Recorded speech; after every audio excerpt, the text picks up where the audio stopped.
Hello दोस्तों, तो आज की वीडियो में हम समझने वाले पास्ट इंडेफिनिट टेंस को। तो कल की वीडियो हमने समझा था कि प्रेजेंट इंडेफिनिट को हम कैसे समझ सकते हैं और हम इसे कैसे सीख सकते हैं। तो आज की वीडियो में हम सीखने वाले पास्ट इंडेफिनिट। तो आज है डे 3। तो इंट्रोडक्शन वाली वीडियो आपने अगर नहीं देखी तो वो जरूर जाके देख लें, कि अगर आप वो वीडियो देखते हैं तो आपको समझ में आने वाली पूरी वीडियो आज की, कि टेंस क्या है, क्यों है, किससे ज़रूरी है और टेंस के कितने टाइप्स होने वाले हैं और उसके अंदर कितने टाइप्स होने वाले हैं। तो उस वीडियो में मैंने समझाया।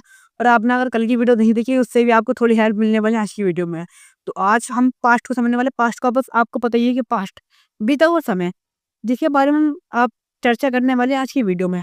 तो अगर आपको किसी भी वाक्य में था, ती थे, ते थे, आ ये या ए जैसे शब्द आपको देखने को मिलते हैं, तो आप बिल्कुल इसी तरीके से आप समझते हैं पास्ट में इंडेफिनिट होने वाला है।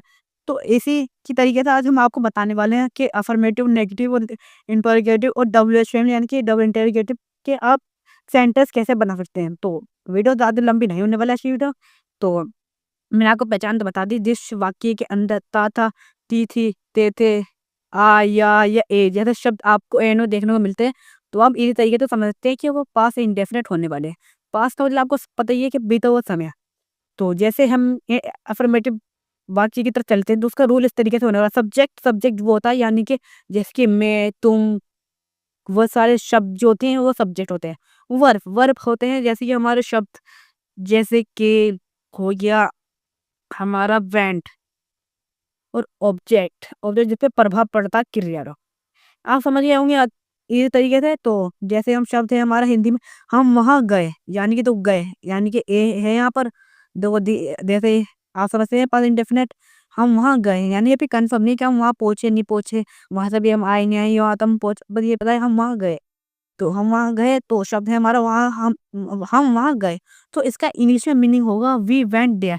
वी हो गया हम, वेंट हो गया गए। जैसे कि गए यानी क्या होता है गो, और वर्ब की सेकंड फॉर्म होती है हमारी वेंट। तो देर वहाँ, तो जैसे कि वी वेंट देयर यानी कि हम वहाँ गए। तो इसकी अफर्मेटिव की रूल कुछ इस तरीके से होगा, सब्जेक्ट वर्ब की सेकंड फॉर्म। आप दोस्तों हमेशा याद रखिएगा कि अफर्मेटिव में वो भी पास्ट इंडेफिनिट में वर्ब की सेकंड फॉर्म लगने वाली है। और ऐसे नेगेटिव, सब्जेक्ट पहले डिड नॉट आ गया तो डिड नॉट। दो इंडेफिनिट में पास्ट, प्रेजेंट और पास्ट के अंदर और फ्यूचर के अंदर आपको जो अफर्मेटिव में जो रूल होगा उसके अंदर आपको कोई हेल्पिंग वर्ब देखने को नहीं मिलने वाले, सिर्फ आपको वर्ब का खेल देखने को मिलने वाला है। तो ऐसे नेगेटिव होने वाला, नेगेटिव का जो रूल इस तरीके से होने वाला, सब्जेक्ट सब्जेक्ट आपको पता ही है कि हम, तुम, मैं। सब्जेक्ट डिड नॉट जो हमारी हेल्पिंग वर्ब होने वाली इस तरीके से। और वर्ब की फर्स्ट फॉर्म, क्योंकि वर्ब की फर्स्ट फॉर्म इसलिए आने वाले क्योंकि इसके दो अफर्मेटिव के अंदर हमारी हेल्पिंग वर्ब नहीं थी, इसलिए हमें वर्ब का इस्तेमाल करना पड़ रहा था। Second form, third form, fourth form, fifth form या वर्ब की फर्स्ट फॉर्म के साथ एस या ईएस। तो इसी तरीके से इस बार हमारा नेगेटिव और इंटरोगेटिव और डबल एच फैमिली के अंदर हमारे पास हेल्पिंग वर्ब है। तो इसलिए हम यहाँ पर वर्ब की फर्स्ट फॉर्म ही इस्तेमाल करने वाले हैं और ऑब्जेक्ट फिलहाल। तो ऐसे हमारे नेगेटिव में हमारा कुछ इस तरीके से बनने वाला वाक्य है, हाँ हम वहाँ नहीं गए, यानी कि इसका नकारात्मक वाक्य होने वाला है। हम वहाँ नहीं गए, नहीं यानी कि नहीं। तो इसी तरीके से होने वाला है वी वेंट देयर। तो इस बार हमारा वेंट यानी कि गए, यानी कि गए, गए का इंग्लिश में होता है गो। तो ये सेकंड फॉर्म में यहाँ पे यूज करी थी वेंट। तो इसी तरीके से हमारे नेगेटिव में वी डिड नॉट। तो सब्जेक्ट में डिड नॉट सिर्फ वर्ब, तो वर्ब हमारा गो, तो हमारे वर्ब की फर्स्ट फॉर्म गो होती है, तो देयर हम वहाँ गए। तो यानी कि हमारा जो ऑब्जेक्ट था वो था वहाँ, और गए यानी कि हम वहाँ गए थे। तो फर्स्ट फॉर्म हमने इस्तेमाल की क्योंकि हमारे पास हेल्पिंग वर्ब है नेगेटिव में। तो इसी तरीके इंटरोगेटिव का मतलब आपको पता नहीं है, अगर आपको पता है तो आपको बहुत बढ़िया, अगर आपको नहीं पता तो बता देता हूँ। इंटरोगेटिव में जैसे कोई आपसे सवाल पूछता है उसका आप आंसर देंगे हाँ या ना में। अगर आपसे कोई सवाल पूछता है डबल इंटरोगेटिव में, तो आपको उसके आंसर की पूरी परिभाषा देनी होगी कि क्यों क्यों किस लिए हम वहाँ क्यों गए थे, किसके द्वारा गए थे। तो इसी तरीके से इंटरोगेटिव में अगर मुझसे कोई पूछता है कि तुम वहाँ गए थे, मैं या तो हाँ कहूँगा या ना कहूँगा। तो इसी तरीके से तो इंटरोगेटिव में हाँ या ना का आंसर हमें देना होता है। तो इसी तरीके से हमारी हेल्पिंग वर्ब पहले आएगी इंटरोगेटिव में। तो did plus subject plus verb की फर्स्ट फॉर्म और ऑब्जेक्ट। तो इसमें हमारी हेल्पिंग वर्ब है, तो इसलिए हम वर्ब की फर्स्ट फॉर्म इस्तेमाल करने वाले हैं। और क्वेश्चन मार्क जरूर आएगा कि हम क्वेश्चन पूछ रहे हैं। तो ऐसे ही, क्या तुम वहां गए, डिड यू वेंट देयर, क्या तुम वहां गए। तो डिड हमारी देखो हेल्पिंग वर्ब पहले आई है, तो डिड, यू तुम हो गया, वेंट गए वहां देयर। तुम वहाँ गए, डिड यू वेंट देयर, क्या तुम वहाँ गए? ये तो हाँ कहूँगा या ना कहूँगा मैं।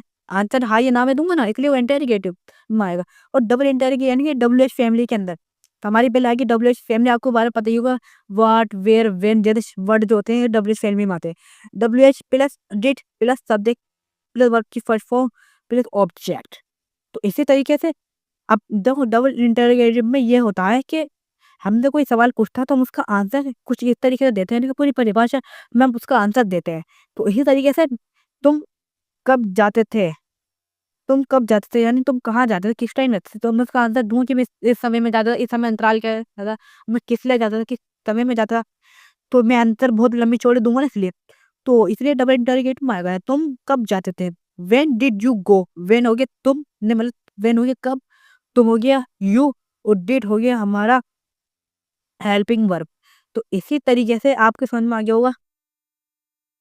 व्हेन हो गया कब, डिड हो गया थे मतलब थे यानी कि आप समझ गए होंगे। तो यू हो गया हमारा तुम, और गो हो गया जाते। तो इसी तरीके से हमारा ये पूरा जो है फास्ट इंडेफिनिट कंप्लीट हो चुका है। बिल्कुल इजी तरीके से मैं आपको बता दिया है। तो आपको इसके इंपॉर्टेंट मैं बता देता हूँ वर्ड जो होने वाले। इंपॉर्टेंट वर्ड का आपको देखो डिड, जब भी दिख जाए डिड सिंगुलर और प्लूरल, प्लूरल वैसे दोनों में देखने को मिला, और डिड नॉट भी आपको दोनों में देखने को मिला है, यानी कि दोनों में इस्तेमाल होने वाला है। कोई ऐसा रूल नहीं है कि आपको इस वर्ड का सिंगुलर में इस्तेमाल करना है और इस वर्ड का आप प्लूरल में, यानी कि एक वचन बहुवचन वाला कोई मैटर नहीं। इसमें सिर्फ इस तरीके से दिया गया है कि आपको डिड और डिड नॉट दोनों वर्ड सिंगुलर और प्लूरल दोनों के साथ इस्तेमाल किया जाने वाला है। तो वीडियो यहीं तक थी। और हाँ, वर्ब की सेकंड फॉर्म अफर्मेटिव में यूज होती है, वो भी इंडेफिनिट वाले वर्ड के अंदर, यानी उस वाले समय के अंदर। तो बस वीडियो ज़्यादा लंबी नहीं की थी तक की। तो अगर आपको वीडियो समझ में आए तो वीडियो को लाइक और चैनल सब्सक्राइब करें। अगर आपको वीडियो समझ में नहीं आए तो वीडियो पीछे करके देखते हैं, बिल्कुल ये तरीके से मैंने ये समझाया है। और कल की वीडियो में आपको समझाने वाला फ्यूचर इंडेफिनिट। तो कल की वीडियो मिलता है, बाय बाय, टाटा गाइस।